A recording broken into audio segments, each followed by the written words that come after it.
Greetings, dear ones. I am Kryon of Magnetic Service. Again, I know where I am and honor that which is here. The name of the place is the Temple of Wisdom. And so what we wish to do in this small amount of time is to bring you the kinds of wisdom that you've been asking for. And every single old soul in this new energy is starting to ask about. And the subject title, and humans like to title everything, would be body communication. And even before we begin, I will tell you that this is specifically about body communication of you to your cellular structure and not the other way around. That's for another channel. There's two kinds of communication. It's not one way. But we are going to speak of you and your body right now. Before we even begin, it's necessary, dear human being, to review the blocks that get in the way of you understanding what is to come. You only have one reality. The reality that you share as a human being, and you share it even with my partner, is that you live in a linear world. You experience things in certain ways, and you're used to the way that humanism works.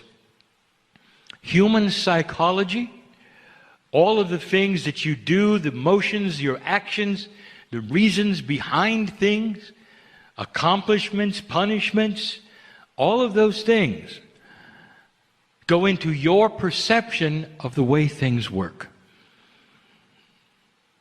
It's not an indictment of your intelligence when I say that then you naturally project this to everything else around you. And whether it's God or whether it's simply perception of reality in a multidimensional state, you bring forth only what you know. And that's a bias. There are certain ways in humanism that you would accomplish things through hard work and repetition, and you then apply them to everything. There are certain ways that you work in humanism, your relationships to other humans, the give and take that you have, and you apply it, therefore, to everything else. We have told you before that some of your organized religions have taken this to the absolute max. And they have a dysfunctional God, one that can be angry and judgmental, and all the other things that humans have. And before we begin the discussion, we say to you that you got to drop that. In the discussion, we may remind you of some traditional ways and then balance it with the truth. You know, it's beautiful. The premise of this channeling is that you are able to speak to your cellular structure, as we have been saying for years, and it isn't hard. That you've got to get around the human biases, and it isn't hard.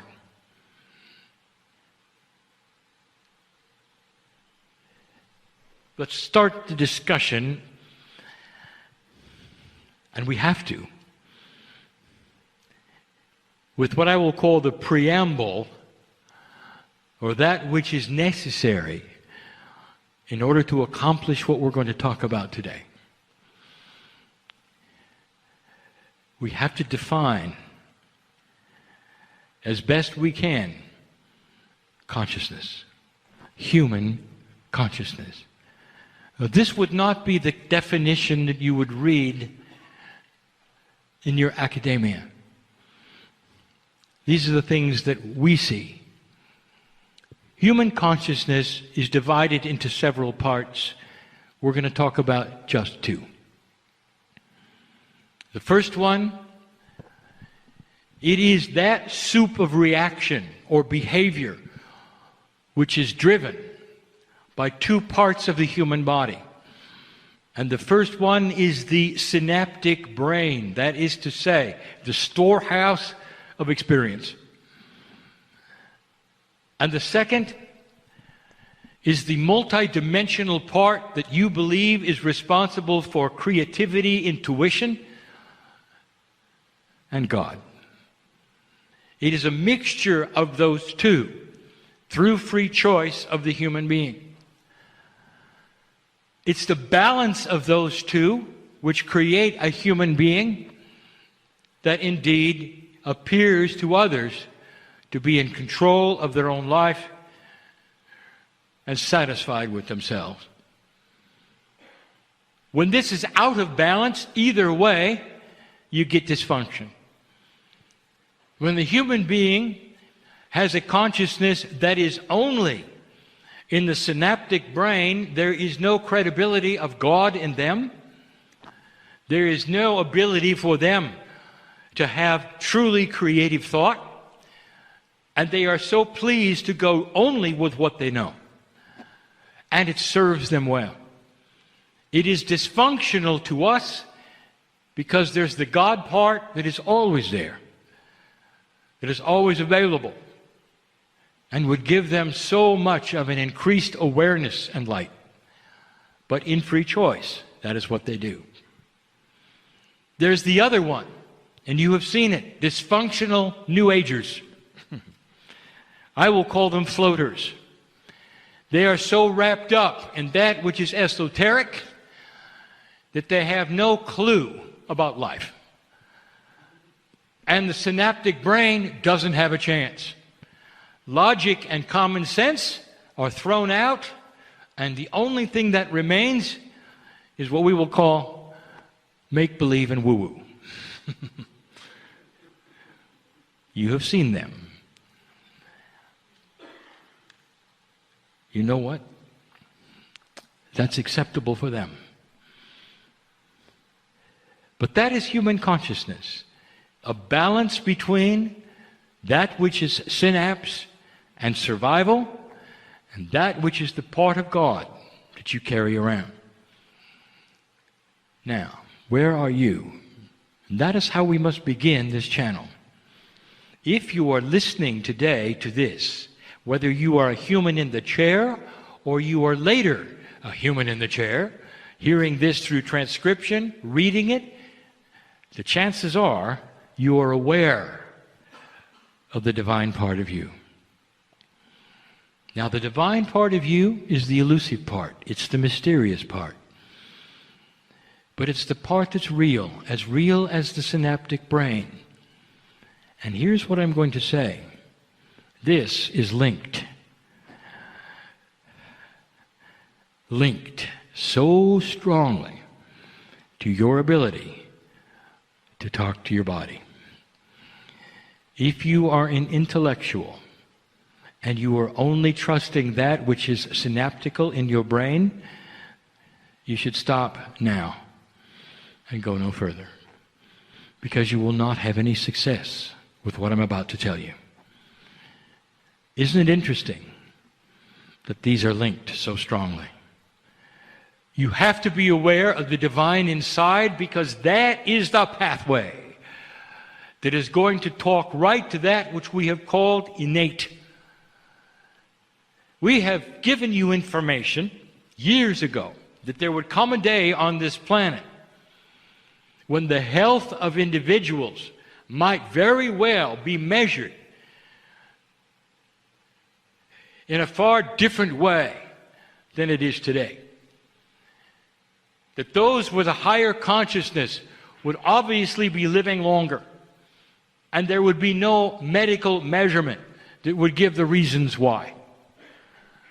We told you that consciousness may eventually drive the very attribute of human balance in a cellular way, at a chemical way. And that the other things that you now are centered on, which are, of course, diet, exercise, will take a back seat to consciousness.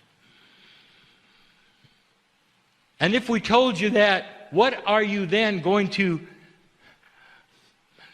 bring as the conclusion? And that is that things are changing for the human being. The very attributes that keep you alive are going to start changing for the human being. Greater awareness, by the way, of the three-dimensional attributes of what your body needs is going to bring you greater health. But that alone is not going to help you talk to your cellular structure. So if you've come this far, and if you are on board, as they say, and you can say honestly, I believe that there's a divine part of me, then we can continue. And the rest of this information will be given with the premise that you have that.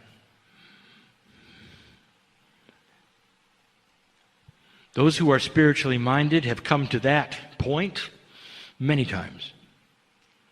Those who are spiritually minded know about the cellular structure of their body because it has a spiritual complement and component, a benevolence, and they're ready to go. But what they do next is often interesting.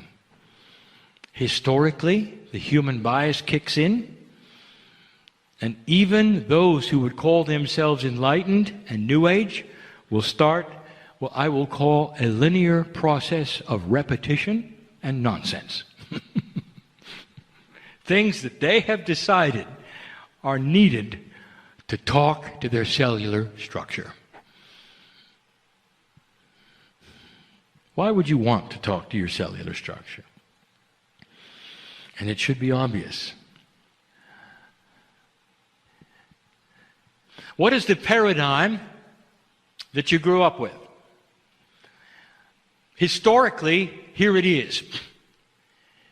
That you, as an enlightened creature, live in your head. That everything that happens to you is in your head.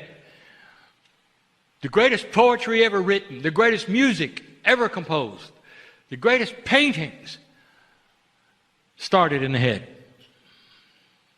And that the rest of your body is the vehicle that supports your head.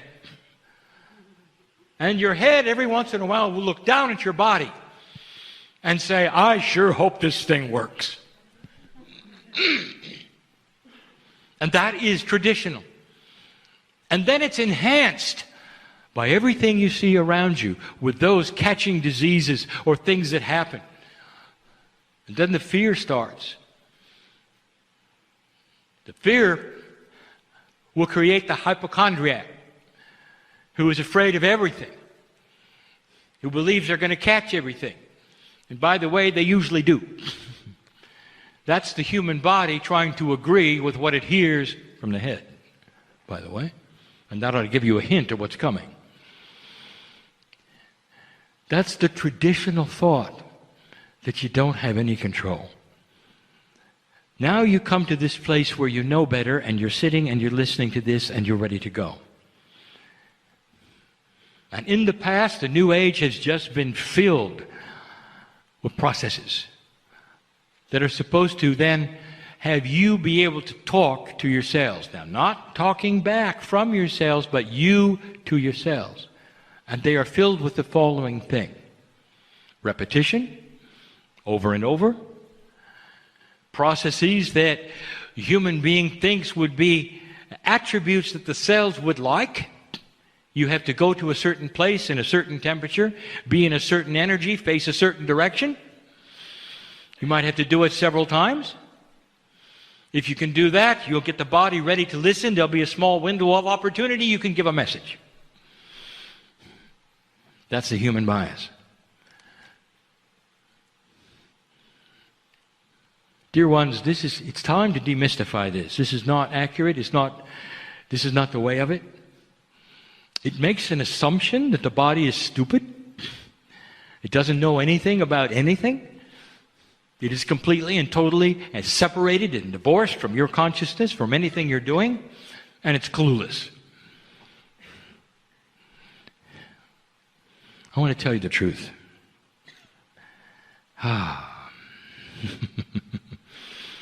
Scientifically, this is going to be proven, and it's not going to be that far away. The cells of your body,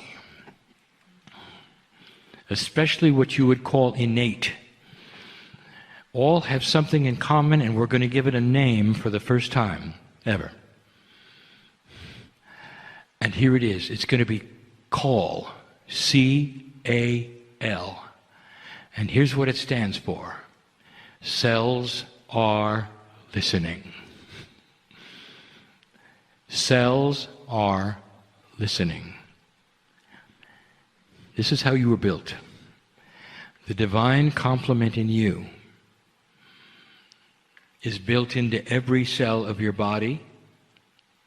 The cells are a collection of what has been created by the DNA.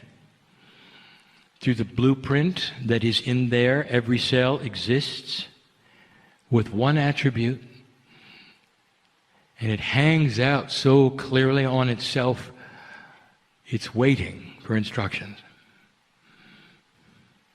And the only instructions that it will hear are the ones given through the divine complement of human consciousness, directly with pure intent to it. Did you hear that? Let's talk about that communication for a moment. It's like every single cell had a telephone that was ready to be answered if you knew the number. If you could dial the number, you could talk to all of them at once. They would all pick up the phone, and it'd be you. That's built in. And it doesn't respond to linearity. The communications with the cells of the body is a multi-dimensional communication, but your human consciousness is also.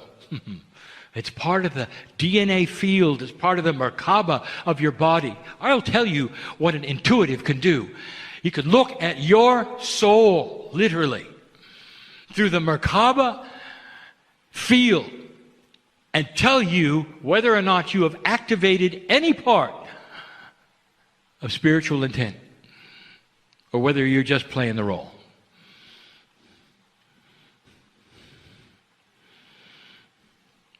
What is pure intent? All right, let's talk about it in your way. I'm going to use it again. When you fall in love with someone, and you look at them in the eyes, two lovers looking at one another, there's nothing like it. Do you feel God in that? Do you remember? Do you feel God in that? You do. You're not even aware of it. Do you realize that this is why being in love is so amazing? Because God's there. Do you realize that this is not synaptic? You do understand that, do you not? In fact, the brain is really frustrated that you're in love. It's saying, you ought to eat better. And you say, yeah, but I'm in love. Well, you ought to have better reasoning. Well, I don't because I'm in love. Why are you putting your shoes in the freezer? Because I'm in love. I forgot. That's what it is. Now, when you look at somebody and you say, I love you, that's pure intent when you're in love. And you do. And you pour out your heart to the other, and the other to you. And you're entangled as one. There's nothing like it. Now I want you to turn that around. Inward. There is a divine part of you that is in love with you, waiting for you to say, I love you. And it'll know if you mean it. if you're not in love with a person, but they want to hear it and you say, I love you. It's not the same. And you know it's not the same. And never will be. The magic isn't there. The connection isn't there. The entanglement is not there. It's just words. And so if you practice this about what we're saying today, in that form, it's not pure. And you don't have the right phone number for the cells of your body. But when you fall in love with yourself, honoring the body to such a degree that you realize it's part of God's creation of you. Without it, there would be no enlightenment. Without consciousness, nothing. It has to operate well, and it wants to. It wants to. And here is the opportunity. Years ago, you saw the gurus of India. They could control the things that are supposed to be automatic in the body, and they had control. They could slow their heartbeats down. They could make respiration extremely slow. They could take control of certain kinds of things within their body that nobody thought they could. They were talking to a part of their body that was listening and adjusting. They knew how to do it. And so do you. So knowing this, what is next? Well, we've just given you two premises. Number one, in touch with the divine part of you creates a pathway for you then to call your cells. C-A-L. Cells are listening. They are born with you listening to what you want. They are waiting for human consciousness to give them instructions. We'll do that in a minute. Now, how do you do it? Now that you know they're waiting, how is it possible? What would you say? There are still those who think they understand the process, that are awakened, they're light workers, there may even be New Age, and they got it covered. They got a process for it. And here's what you do. You have to talk out loud to your cells, and you got to tell them exactly what you want. And here's how many times you got to do it, and you should do it every day. Does that sound right to you? To some it does. And if it does, I want you to recognize what you're doing. You are applying a linear human attribute to a multidimensional, beautiful system that is beyond anything that you can imagine. That is what you are calling your innate. And it doesn't respond to repetition. Let's talk about innate some more. You're ready to talk to a system that hasn't heard from you before. Not really. Not like this. There is a new energy, light worker, on this planet. Old soul, listen to me. Your tool set is being enhanced. That's why you're listening to this. You can do this. I wouldn't be giving you something you cannot do.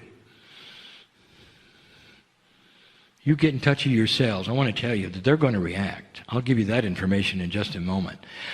I want you to look at this as in linearity. Let's look at your best friend. Every one of you. You would have a best friend. Perhaps it's your partner in life. Perhaps it's not.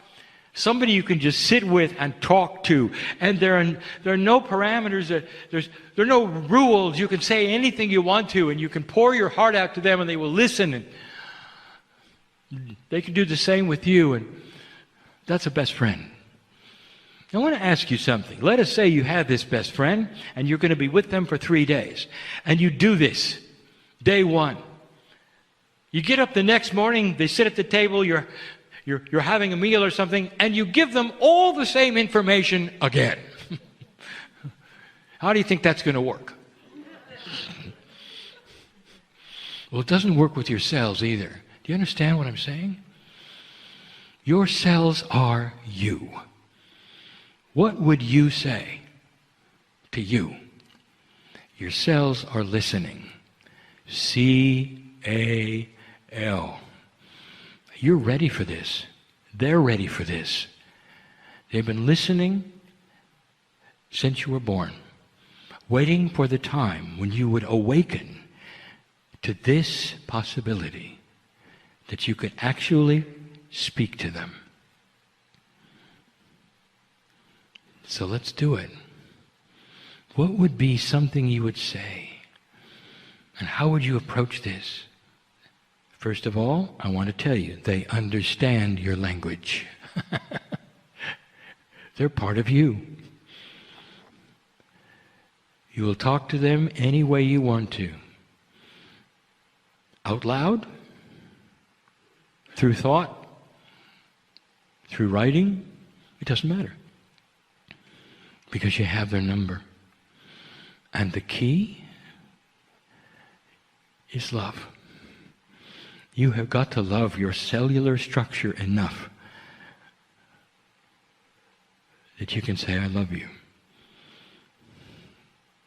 And it knows you do. It can't be simpler, and yet it can't be harder.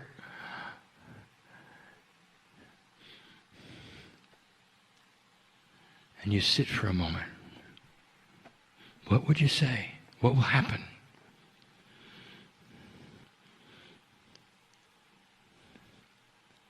When the body starts to listen to you, there are some processes that it goes through. Let me tell you what they are, and then I will give you an example of a communication, and then we'll be done. I want you to know some things. When you start talking to your cellular structure and you got the number right, the first thing that's going to happen is massive amounts of chills. You're going to know you got through, dear one. You're going to know you got through.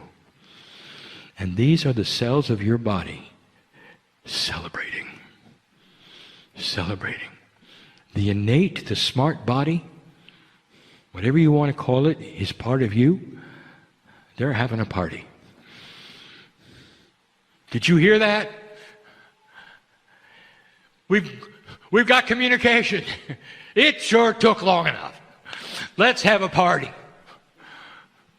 And although it's metaphoric, and although it is silly sounding, I'm going to tell you that that is what happens. The body has joy. Did you know that? The innate, when you're talking to it, feels great. Those of you involved with health, do you know what it feels like to be healthy? Your entire body is rejoicing with every step, with every breath. That's the innate celebrating. You start talking to it. All these years it's been listening, hoping you would, because it without direction, it just does what it wants. You know that, don't you? I talked about the law of averages. My partner talked a bell-shaped curve. Without instructions, your body is simply going to follow that which is average. Do its own thing. With instructions, you control it. Couldn't be simpler. First thing it does is celebrate. The next thing it does is start to work. And I want to talk about that starting to work. Depending upon the things that you are communicating to your cellular structure, whether it is for health or for healing or for youthing, no matter what it is, you've got to give it some time. There is a practicality here that you have to understand, because these things are only going to be accomplished through cell division and what you call rejuvenation. Your body is built to rejuvenate itself. Most of the organs in the body, including the skin, rejuvenate themselves. Over a period of time, you get new ones. This is how you stay alive. When you start talking to your cellular structure, those instructions are going to the data in DNA, and they're going to be picked up in the next rejuvenation cycle. And so you're not going to get results tomorrow. This is common sense. It becomes spiritual common sense to ally for the first time the idea that there is a time it takes in your linearity with your cellular structure even to accomplish healing. That not all things will be allied to spontaneous remission, which is another story. Doesn't that make sense? And so you will start to feel it over time. And the things that you are working on and asking for will start to show themselves over time. And it's the third thing that I want to tell you about that you're not ready for. When you start talking to your cells, the innate knows that your consciousness is benevolent. It knows you want to stay. And there are automatic systems that will go into place improving other parts of your body that you never asked to have improved. You're going to start a process of extended life. And healing will start to occur and balance in areas that your consciousness has no idea about, but that your innate knows all about. You have just awakened the bridge between human consciousness and cellular structure. It's easy. But you got to fall in love. Imagine for a moment you sit alone, and perhaps it's out loud, and you're going to make first contact. Doesn't matter how old you are, how young you are, and you're realizing you really are in love with the divine part of you. Perhaps you can even visualize the face of God, whatever that means to you. That you can see your eternalness in every cell of your body. And you realize there's a cellular structure that is waiting to hear from you. C-A-L. And so you begin, and you realize you've got their number. You can feel it. And even before you open your mouth, the chills start to begin because they picked up the telephone. And now they're really listening. And the first thing you might say, we know each other, and I love you. I'm sorry it took so long for me to figure it out. I want you to go into the processes that you know about that I don't. I want you to come together in a benevolence that would create health and a long-lasting human being.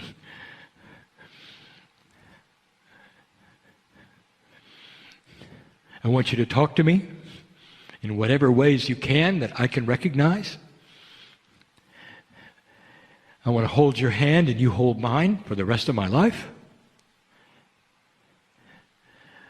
If there's any inappropriateness and imbalance chemically in my body, I want it to go away through time and appropriate action. I realize I have habits that are killing me, and I want them to change. I realize that I have a very bad height to weight ratio. Want me to explain that? I'm being benevolent and kind. Dear cellular structure, I want my metabolism to echo my magnificence. Help me to be the right size for the greatest health.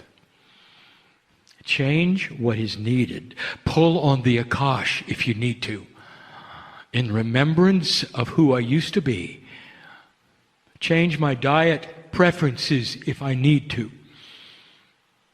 Let the body crave what it needs and not what I want it to need. Bring it to a place of balanced divinity. And I promise I will talk to you every day because I love you. And then don't hang up the phone. And then don't hang up the phone.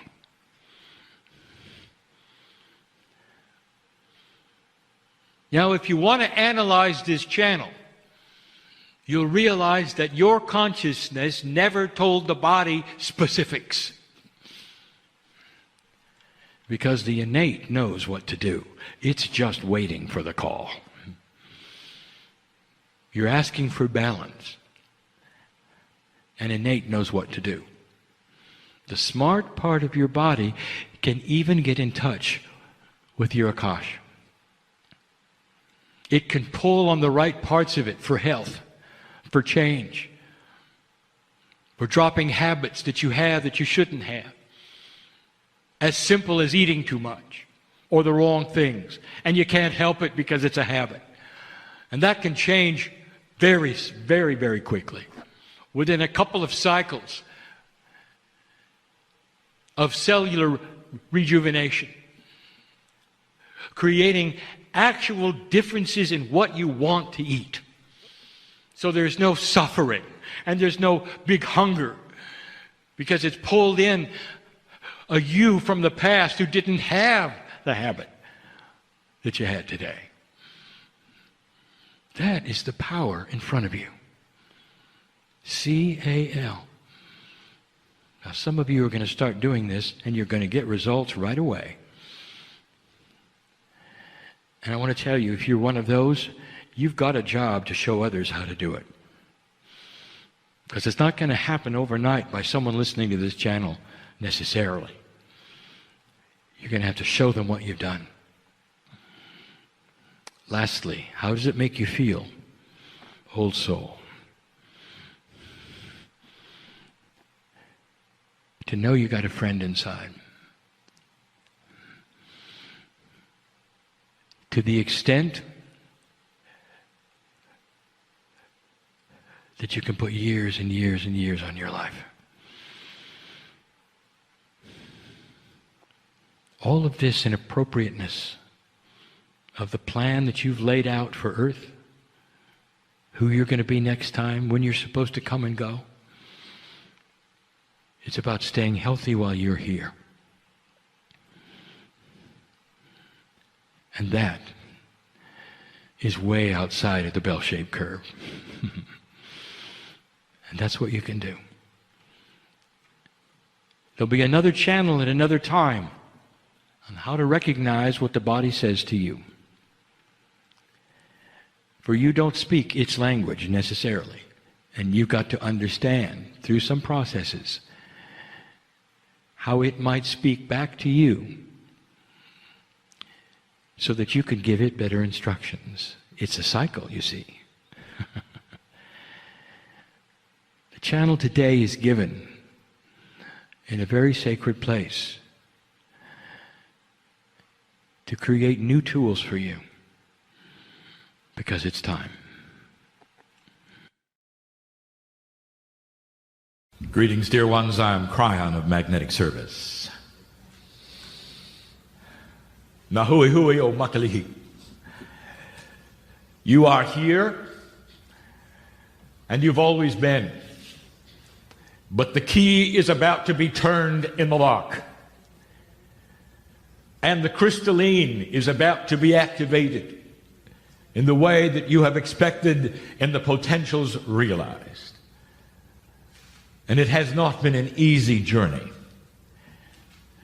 but it is complete.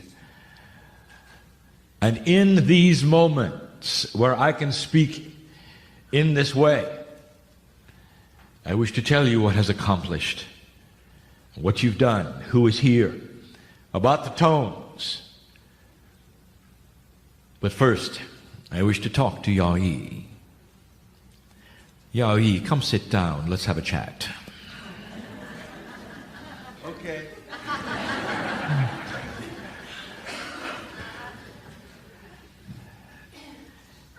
Before me is the manifestation of a system.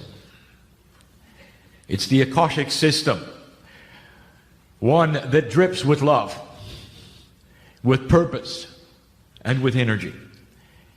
That such a thing could take place where the priest that had the responsibility of the seance, given by those who have names you cannot pronounce, who begin to flood into this room with the ancestors of the land, could actually take place in this fashion. A system of divine guidance and free choice. And here sits the man, who was also a man back then, who was responsible for remembering in his Akash not just the tones, but the combinations of the communication that talks to the key. And I'm going to explain that in just a bit. Nyai, congratulations. Congratulations for duplicating the 24 of 36.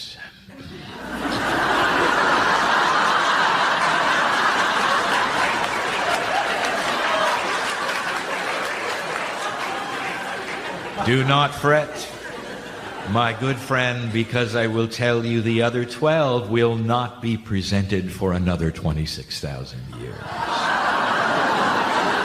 You have time, sir.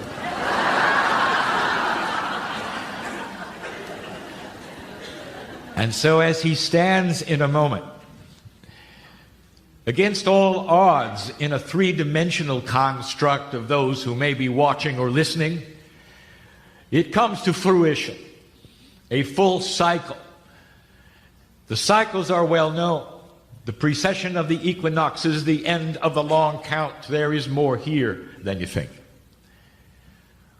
In the Western world, in the cultures that you've grown up with, the prophecies have been of doom. For they have not understood what the ancients knew. You deal with mythology, which is only a few thousand years old, not understanding that underneath that there is the truth. And the truth has been known by the ancients, by the ancestors, by all of those who came years and years ago. And you can see it on the walls etched in their pyramids, in the parchments, who said this is the potential of a beginning so profound that it will mark the difference between ages on earth. And this is the day of celebration in this time zone. Let's proceed, Yai. And so the information continues. And during this day, I will present to you some of the answers to questions that have never been given. For when you talk about quantum energies, you deal in a consciousness that you are not used to. The idea that the sounds, the tones, and the movement would be anything special is beyond the reach of most minds. And even those who are here are taking for granted something that has been told of them. And yet some of you are beginning to feel it. Some of you began to feel it in the rehearsals. And you may not know what you're feeling. Could it be that certain frequencies, motions, noises to you, when put together in a certain fashion and sung against each other, would create a third energy? And that is what you're doing. And here's what I would like to tell you that has not yet been discussed. The series of 12 combinations that you are doing now have only been given once on the planet. Only once. in this place called Lemuria. We're going to tell you more about Lemuria, which was called Lemuri-Ha back then. We're going to tell you where you sit, who is listening, who is here in a moment, and what you're actually doing. But I want to talk about the tones. For the base of the 24 tones are simply the elements of a mathematical formula. And this formula actually corresponds to the way DNA interacts with itself, and the good doctor will discover that later. There is a correlation of what he's doing beyond the sounds. But here's what you need to know. Two things today. And the first is this. The completion of this group would appear to be the completion of all 12 pairs. It is only the completion in 3D. For the group that comes in with the intent to be here on this place must finish theirs as well for the key to be turned in the lock.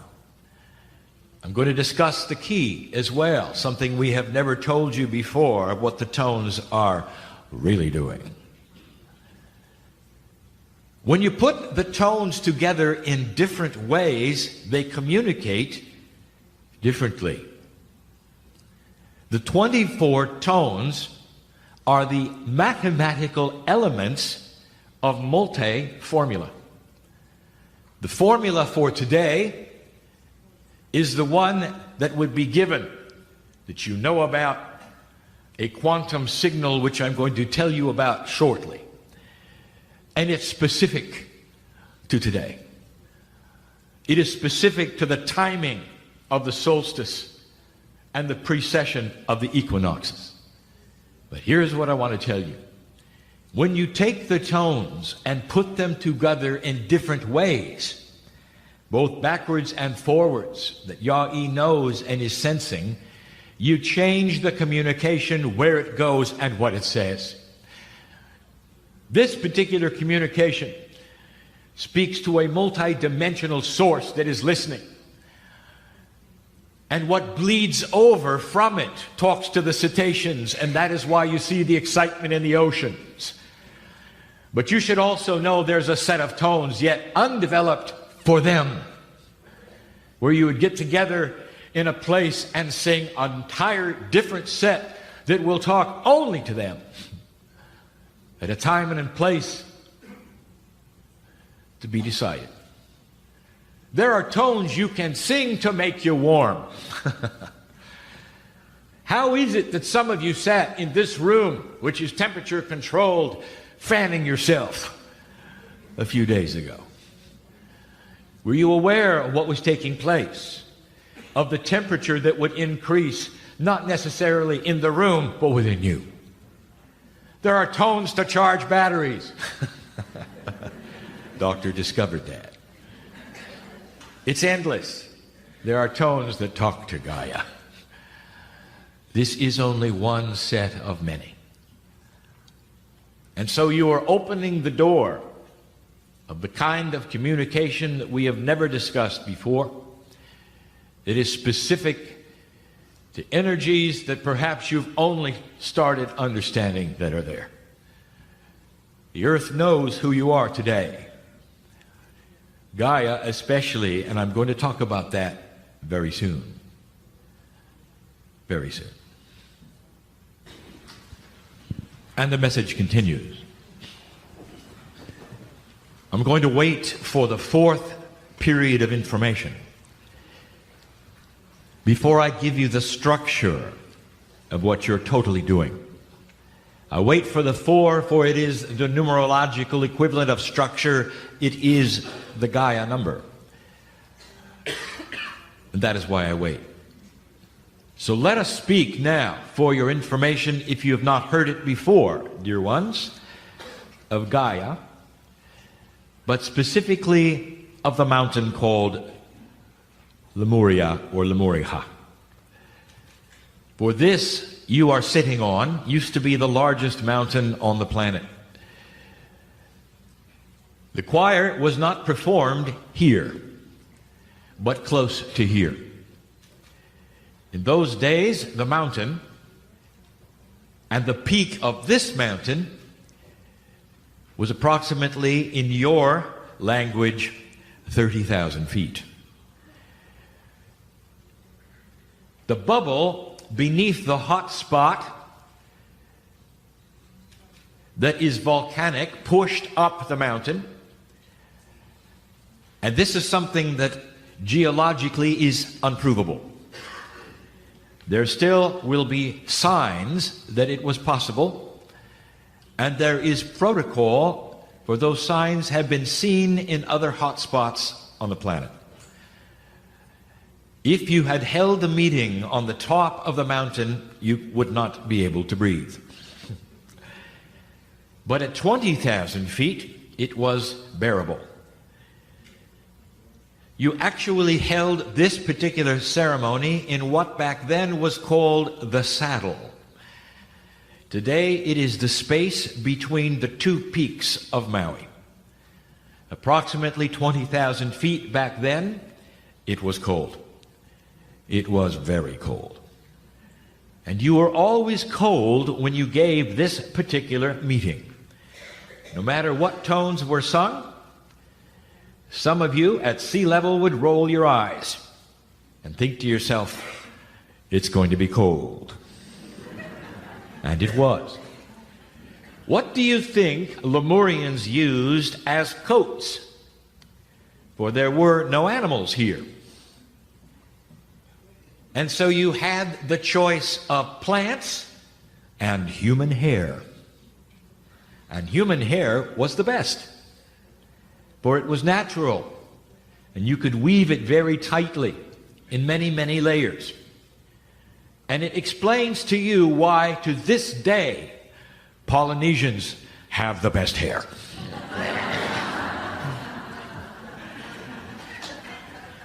You were always cold. But you did it anyway. And you did it in a time of year just about now. For the same reasons were given you by the priestess, for the celebration that the Hawaiians have of creation, of harvest, of the Creator, is still here. For the earth turns the same way it did then, dear ones. And the seasons were the same then as they are now. And isn't it interesting that no matter what the mountain did later as it subsided and these became islands, that the traditions remained and the ancestors kept them fresh. And this is where the ancestors have the secrets, and you can turn to them, for they've kept everything fresh. And if you want to know the truth of the planet, you will ask the ancestors in every single culture. And if you want to know the truth of the planet today, you will ask yourself, why is it that the tribes are coming together the way they are and celebrating a meld? Why is it that the puma is awakening and that the North and the South are starting to see each other differently? And I will tell you something, dear ones, all of this has been waiting for the key to be turned, which I'll tell you about shortly.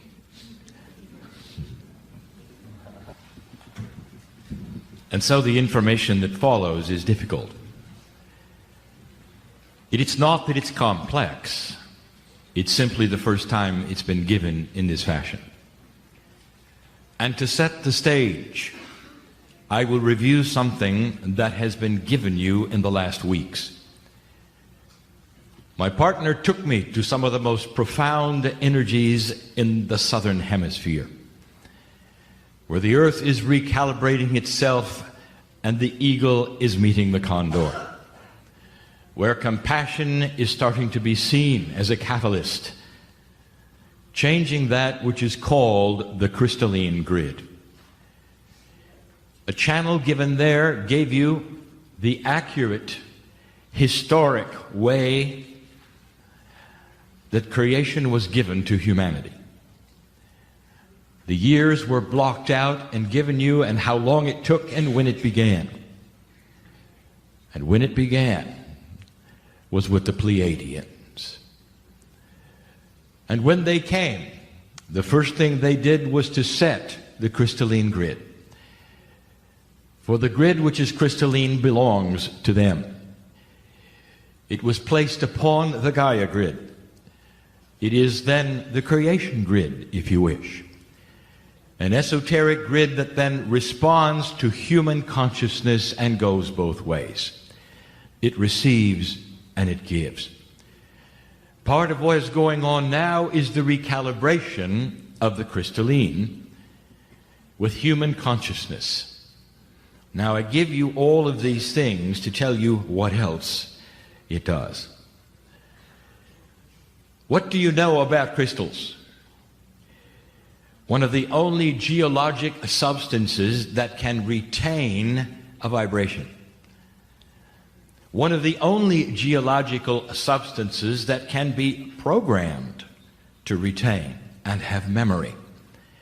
And so the crystalline grid is really two things. An esoteric grid that works with vibration of human consciousness, both in retaining and transmitting back to the human DNA, but it talks to Gaia.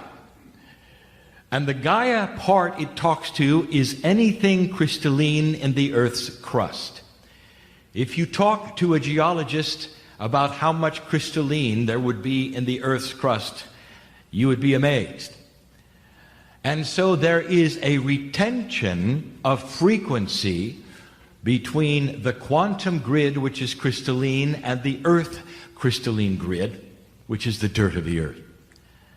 And in that you thought there was a consciousness engine, one that is responsible for portals and vortices, for nulls. But it's more.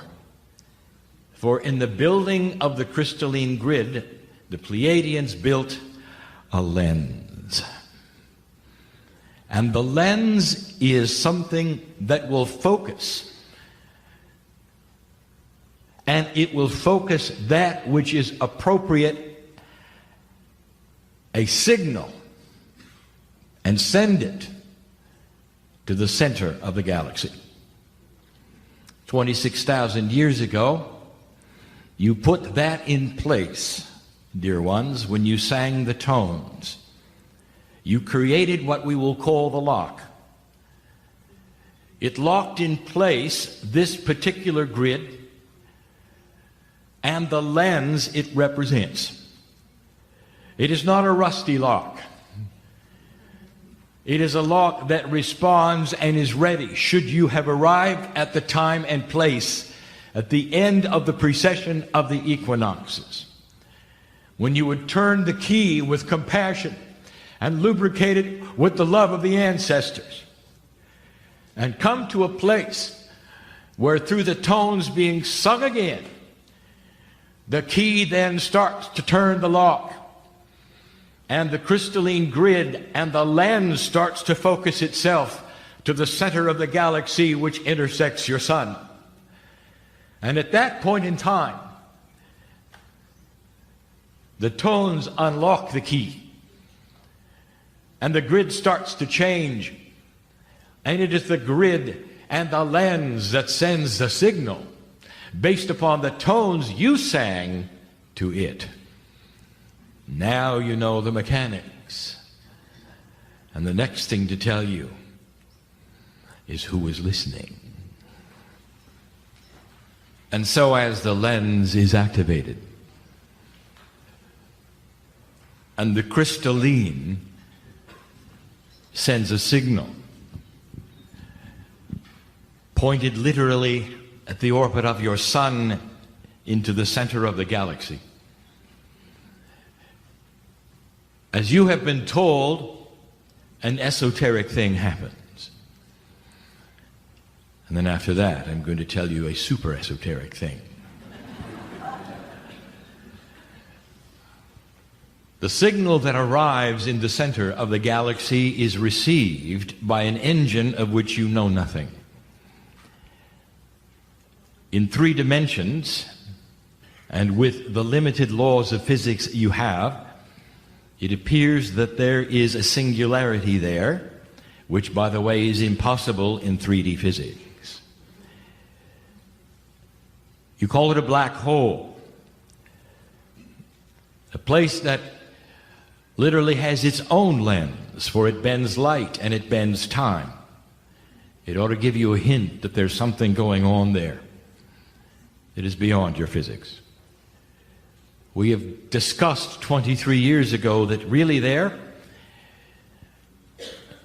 is a set of energies, a push-pull energy, that sets the stage for what you would call an entangled galaxy. All of the stars in your galaxy, unlike your solar system, travel at the same identical speed around the center. This is impossible with Newtonian physics. It ought to tell you something is happening. All of the stars of your galaxy are therefore entangled with the middle. The middle, therefore, is the center. And the middle of your galaxy becomes more than just an anomaly of physics. It is the engine of communication. In an instant fashion, the entire galaxy and all intelligent life that has the ability knows that the planet Earth has gotten to a point where compassion counts. Got to a point where the barbaric notions of war and differences between human beings is starting to shift and recalibrate itself. Getting to a point where so many civilizations also got to. And so the signal that is sent at the end of this day, with the second set repeating what you just did, is that it's received and was expected. And that is esoteric. Unbelievable to many, and yet the ancients told you that something like this was possible. The end of the long count of the Maya said a beginning of another calendar. You tear the old one off the wall, it's no longer appropriate, it's no longer good. And you put a new one up. One that is different. It's a different color, it's a different attitude, a different consciousness. But what I want to tell you is what you need to hear. If these things are multidimensional, they are then quantum. What happens to the earth? Not just the lens that sends to the others, but what about you? And that is what you're not seeing and you don't recognize, that is so profound. I told you 23 years ago there's something called the cave of creation, and it is in the earth and must be in the earth, and it is crystalline. That should tell you something. It is allied with the crystalline grid, and it contains all of humanity's souls.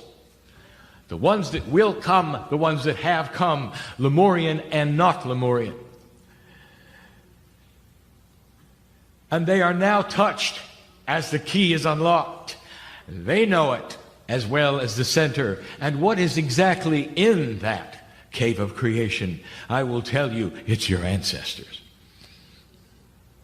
And who are your direct ancestors, dear ones, as you sit in the room?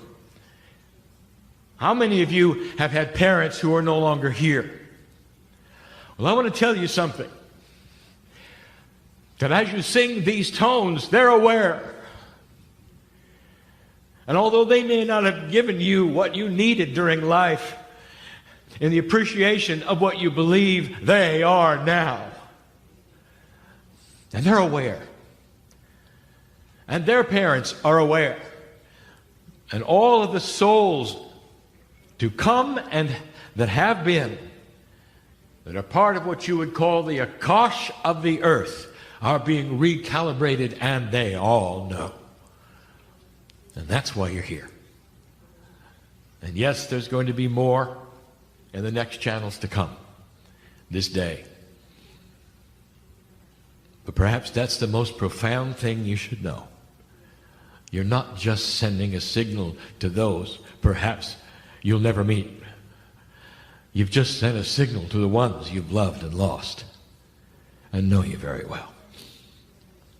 Very well. We've spoken of it before.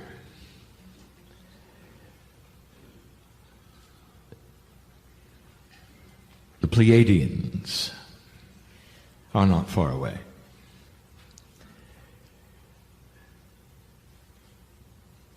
Part of the system of the planet, the very essence of creation, is that they would remain here, the ones who started. In an esoteric way, some have said they live in the mountains of the earth. Some say they even have cities that have names there. All of these things out of three-dimensional perception.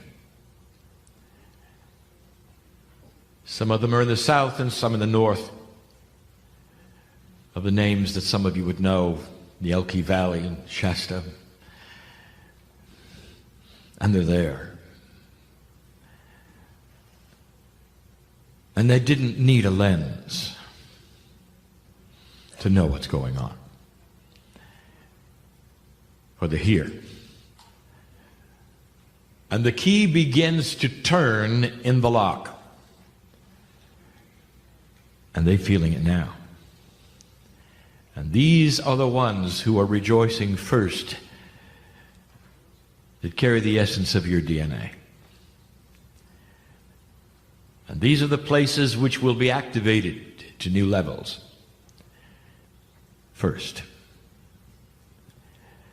And so these are the ones you're getting the message now from first. And the main message is thank you. Beyond that, for it is a release for them as well, and in a multi-dimensional state, you have released them to complement the recalibration of the grid that they built. None of these things happen quickly, dear ones. But in those moments of silence, there were so many messages in the room. And some were from the Pleiadians and some were more personal. 14 of you here have lost children. Did you hear them? If you thought it was your imagination, it was not.